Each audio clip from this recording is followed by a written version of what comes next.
Ľudia sa ma niekedy pýtajú, že no a ako je to s tým, že Boh všetko vie, to znamená, že vie, či budeme spasení alebo nie. Nie je to potom tak, že je to už dopredu určené a my môžeme robiť, čo chceme a aj tak sa stane to, čo Boh vie, že sa stane? Alebo niekto povedal, že ako je to s Judášom? Keď už vopred bolo v písme napísané, že bude synom zatratenia. Mohol sa rozhodnúť ináč, či nemohol. Chudák Judáš, nebolo to tak, že už to bolo raz predurčené, že bude musieť Krista zradiť. Priatelia, apoštol Pavol v liste Rímanom píše, že Boh ľudí predpoznal a preto ich predurčil. Čo to znamená?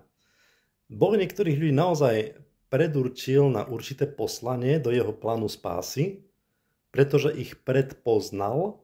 To znamená, poznal dopredu, akí budú. Poznal dopredu, ako sa rozhodnú, ale viete, čo je zaujímavé? Že napriek tomu nám to nezobralo slobodu ani tým ľuďom. Je to niečo, čo presahuje naše myslenie, že Boh áno, dopredu vie, ako sa rozhodneme, ale napriek tomu nám neberie možnosť rozhodnúť sa slobodne.